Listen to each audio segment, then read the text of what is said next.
Good Monday morning, Set to Love family. I am Eva Payne. Welcome to the show. Today we are talking with Chelsea Connors. She is a life coach and former therapist. And today she is going to be sharing with us the importance of showing up for yourself and what that even means. So sit back, relax, and here we go. My name is Eva Payne. Welcome to The Flow Life, where we define love as live open, value everything. On this podcast, you are dialed in and set to love. Let's go for a ride.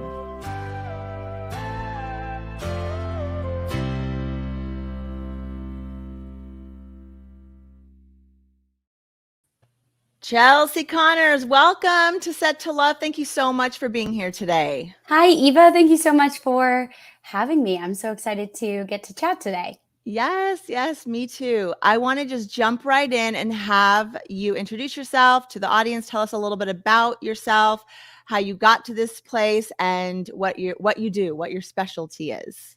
Yeah, absolutely. So, like you mentioned, my name is Chelsea Connors. I am a certified life coach and a former therapist. So I found my way to what I'm doing now via traditional psychotherapy. And then I found coaching and really fell in love with it. So now what I do is I have my own mental wellness company. And I'm really on a mission to bridge the gap between mental health and personal growth, because I see them as being very, very interrelated. And working in the coaching world allows me to approach that very, very creatively. And I really love that, because one of the barriers that I see is that mental health is still very stigmatized.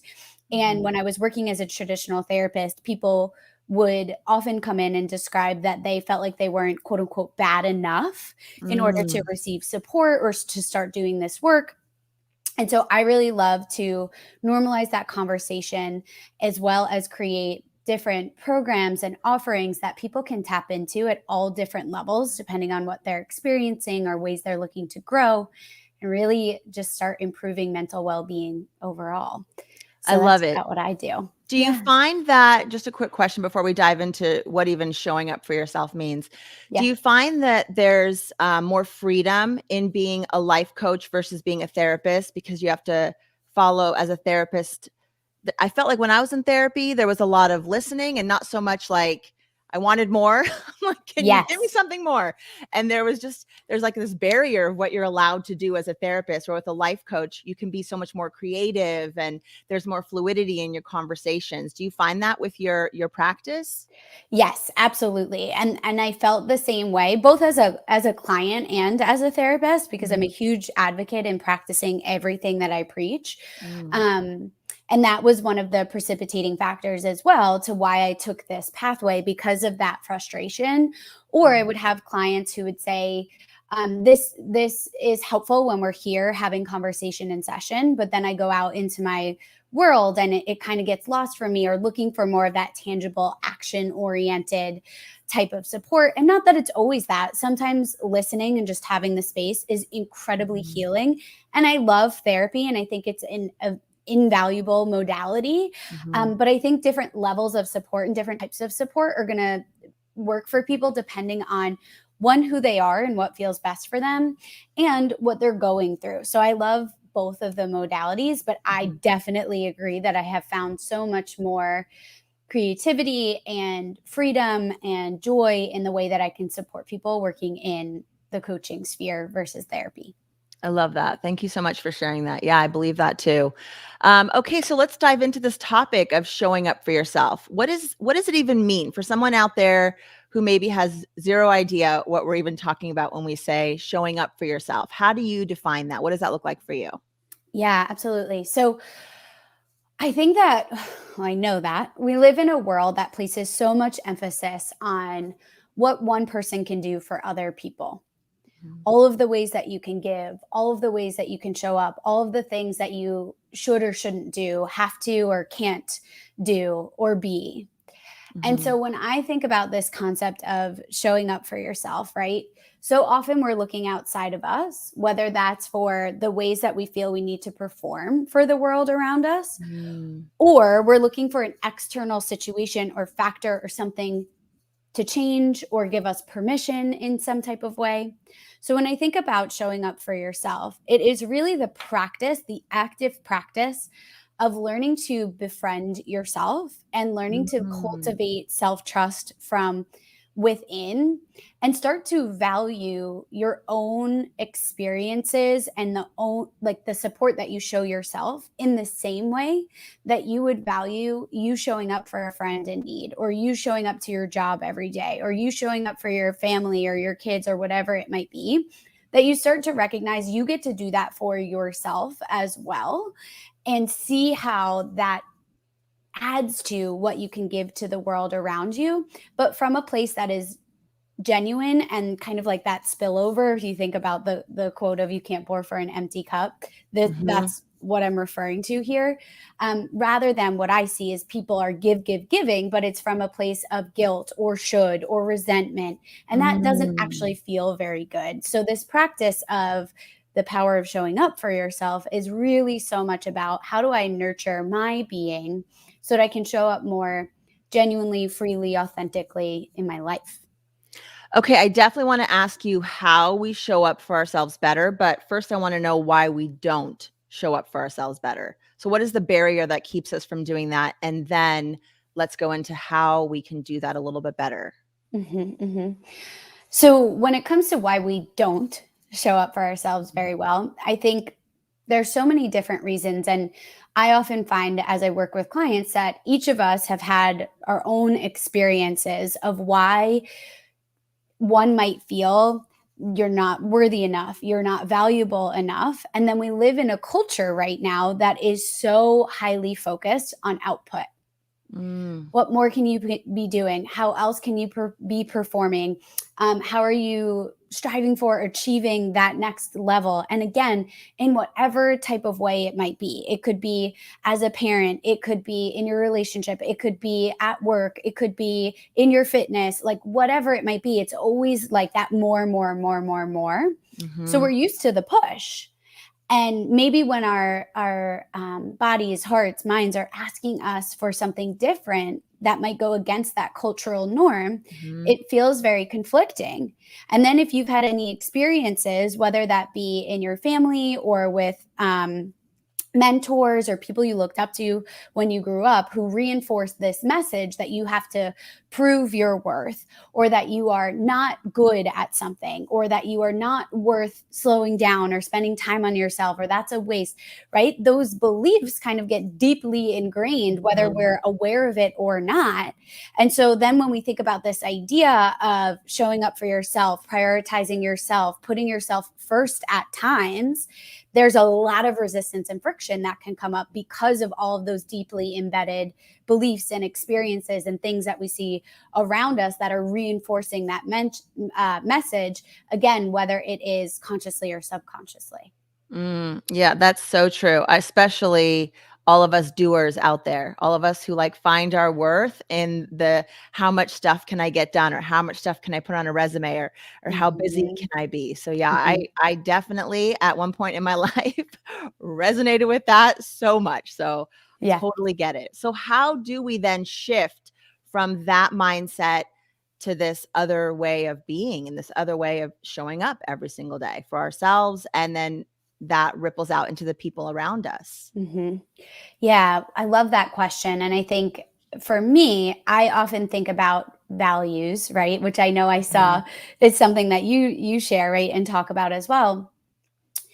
And I often start with looking at the bigger picture. And I think sometimes we can be resistant to that. And the resistance is information, it's helpful information. So sometimes when I bring up scaling back, pausing, and looking at the bigger picture, Mhm. people don't like that, because we don't like to think about the idea that we might not be here forever. Or we don't like to think about the idea that the choices that you are making right now, every single day, might have a significant impact on what happens years down the line. And unless we Mhm. start learning to choose a bit differently from a place of love and compassion in the here and the now, the trajectory doesn't always feel that good. Mhm. And as I say that, I think it's so important to start where you are. right? And giving yourself permission to be right here. There's nothing wrong with you. There's nothing bad, right?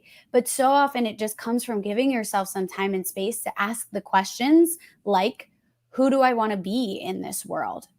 How do I actively engage with that or support myself in remembering that in the day to day right now if I'm used to quite the opposite, right? What matters most to me? What do I value in this life? And to be clear, values are very different than a goal. A value is not something that you can check off a list. It is not something to be achieved, right? It is kind of a guiding principle for your life. So when I think about having this conversation of showing up for yourself, I first want to know, how do you want to be and what matters to you? Because that's going to look different for each and every one of us. And then we can get a little bit more specific to start thinking about, okay, what are the practices or reminders or ways of connecting in that you want to engage in that keep you connected to that idea when the busyness or the go, go, go or the do more culture kind of is so loud, or maybe you're feeling overwhelmed. So often I find it comes from, can you find 10 minutes a day to check in with yourself, to spend with yourself, to breathe, to ask what you're really needing, right? These are the ways, and then you can build from there. But if right now it feels insurmountable to think about spending hours by yourself or clearing time on your calendar for whatever reason, can you find 10 minutes to ask yourself some of these questions and then reconnect to that regularly and consistently? So again, you're learning to hear yourself and you're learning to build self-trust and awareness so that you can start tweaking. And it comes in small moments where you can start tweaking how you respond to somebody's text, how you decide to fill your weekend time, how you say yes or no to something at work or in your family or whatever it might be. It comes in these small moments. So sometimes we build it up to be such an epic thing. And I love to invite people into the reminder that it doesn't have to be. You get to start where you are. The important part is that you start and you continuously engage with it with yourself. Do you find that people are maybe afraid of that, of taking that time to just go for a walk or really look at like what the heck they're doing in their life, their everyday? Like, am I really happy? Do I want to keep doing this? Where does this path take me? But there's such just this fear of switching up the routine or switching up the pattern of how you've been showing up every day. Yeah, absolutely. I do find that there is a lot of fear around those types of questions often. And to me, doing that then in a container where you feel safe and supported, that if there are things that come up that feel like kind of an oh crap moment or oh my goodness, I don't like what answers I just heard from myself or what came up, that you have a way or a space or a container of some sort where you're acknowledging that a bit deeper or a bit further to see what's underneath that. Versus what I see sometimes some people do is just like that avoidance of, if I don't look at it, then I can pretend it's not there. And when we think about that from the perspective, certainly of mental health and mental wellness, we know that sustainably that doesn't work. It doesn't feel good. And there's likely lots of emotions bubbling up underneath that, or feelings or experiences. So one way or another, it typically comes out. But yes, I think there is a ton of resistance and avoidance to getting quiet and these practices. So let's talk about this avoidance for a second. So if you're someone, let's say you know you have to have a conversation with a family member, let's say, around just how they're showing up in your life, and you keep making excuses, not to have that conversation. You're avoiding it.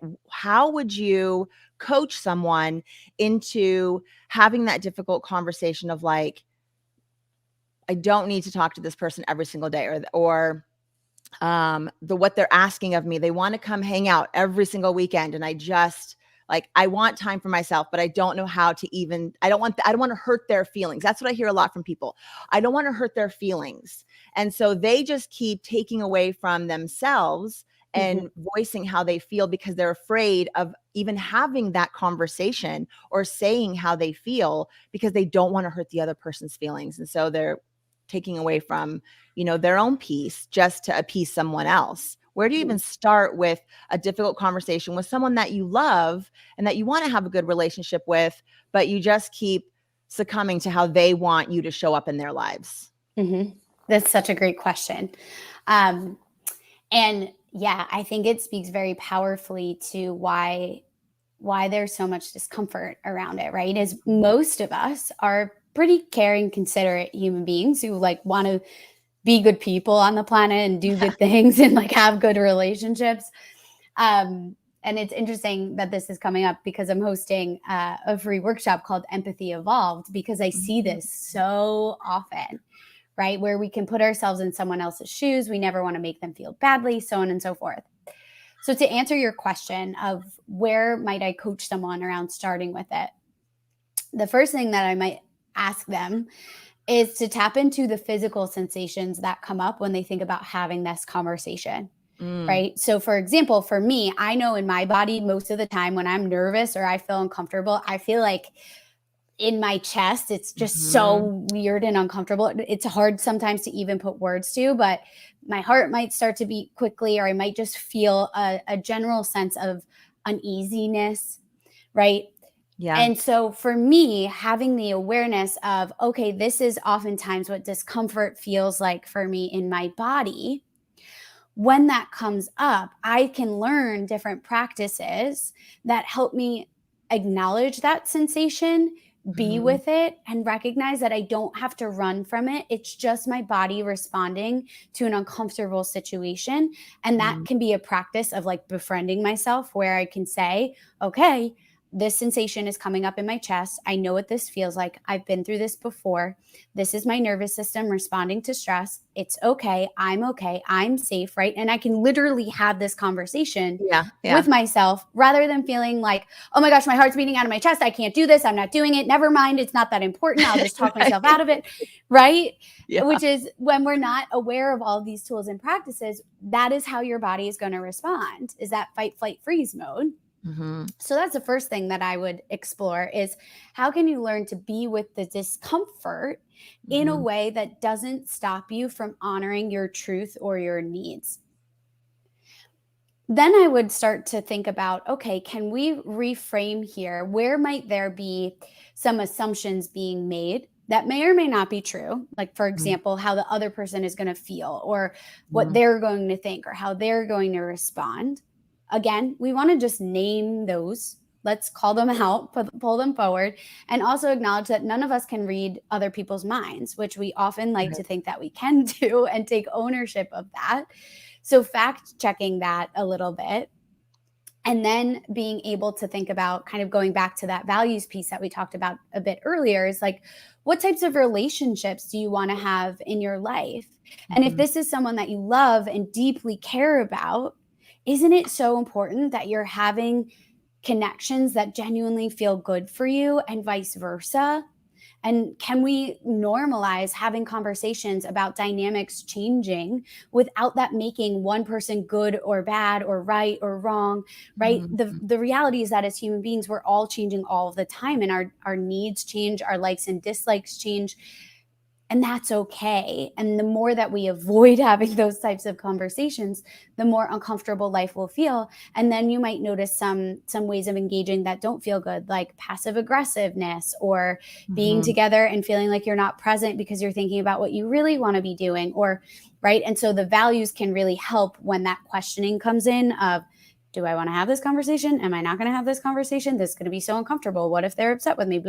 Right. And again, that practice of showing up for yourself over time, I believe in being able, like, if I'm supporting myself and starting to show up for myself and learning how to hold myself in hard moments or with hard emotions or when things don't go the way that I want them to, can I also give that same permission, trust, respect of the other people around me, that they are also capable of navigating their own emotions. So it's okay if that person maybe is a little bit upset at first, or it's okay if they don't understand or see you right away, rather than feeling like that defines you as a person. It's like, no, they're allowed to have their moment. They're allowed to be upset. They're allowed to go through their own process of being in those emotions, and that doesn't have to mean I'm a bad person or anything about me.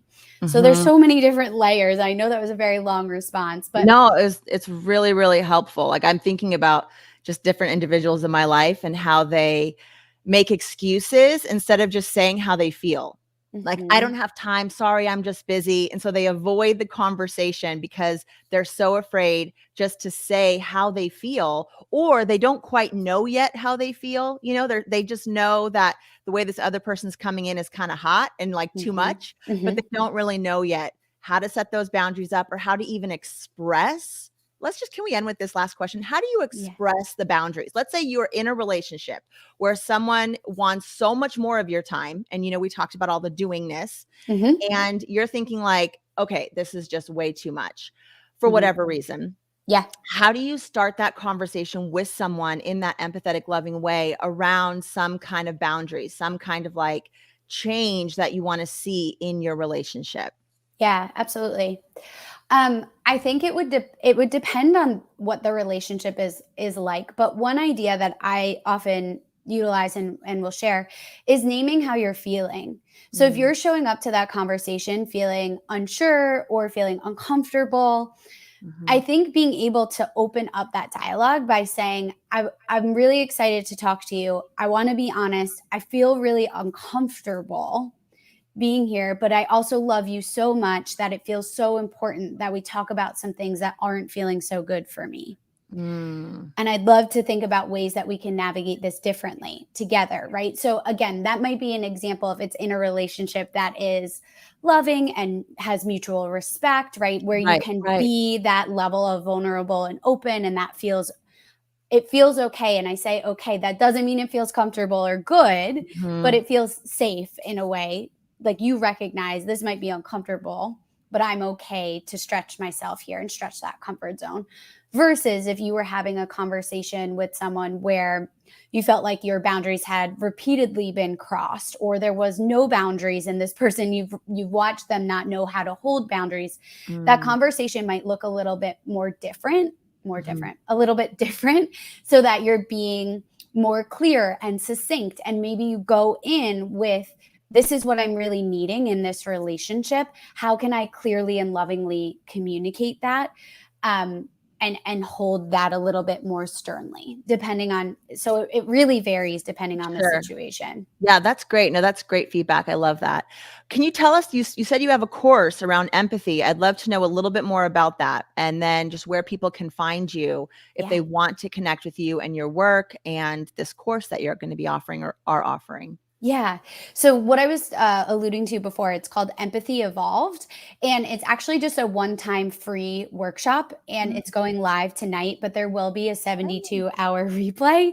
So if anyone wanted to sign up for free and can make it tonight at 5:30 p.m. Eastern, or just have access to the replay over the next 3 days, you're more than welcome. And it's going to be a lot of actually kind of what we talked about today is how do we reframe and hold and nurture and love that part of you that is deeply caring, compassionate, empathetic, because God knows we need more of that in the world, but doing that in a way where you're not betraying or depleting or negating yourself and your own needs, because that's a tricky line that I often see deeply feeling human beings having a hard time finding for themselves. Right. So that's what the workshop is going to be about. And then if you wanted to just connect further or follow along, you can find me on Instagram. It's just at Chelsea Connors with an underscore at the end. Or my website is chelseaconnors.com. Excellent. And your website is in the description below for anyone who is interested in connecting with you. I have one friend who I'm going to be sending your information to as soon as we get off this call. That course would be perfect for her. Beautiful. So thank you so much for being here today. Any final thoughts before we head out? And I just really appreciate you and you're taking the time to be here and for the work that you're doing in this world, because it's very important. And I just want to honor you for showing up for yourself and for leaving one career to go in a little bit different path, same, avenue-ish, right? But just in a different way. So thanks for being an example of showing up for yourself. Any final thoughts today? Thank you so much for those sweet words. It really means a lot. No, I feel like my final thought would just be, if you're listening to this and feeling like, am I really capable, or am I really worthy of showing up for myself or making some of these challenging decisions or choosing myself? Yes, right? Like, you are absolutely worthy and capable of any shift or challenging moment you might be bumping up against, and start to think about, how can I more powerfully show up for myself in this moment or in this day, and take it one day at a time, one situation at a time, one conversation at a time, bite-sized chunks. Love it. Thank you so much. Thank you everyone so much for being here today. What an amazing guest. We are here Monday mornings. We bring you really powerful coaches and thought leaders with great ideas like this on how to show up for yourself. Topics around fear, around flow, around just personal development. And that's really what the mission of Set to Love is. And so, Chelsea, I want to thank you again so much for being here. And thanks everyone out there for listening and watching. And if you think this episode can help someone, please share it, subscribe. Thank you guys so much for being a part of this audience. Chelsea, thank you. Thank Have you a great so day, much. everyone.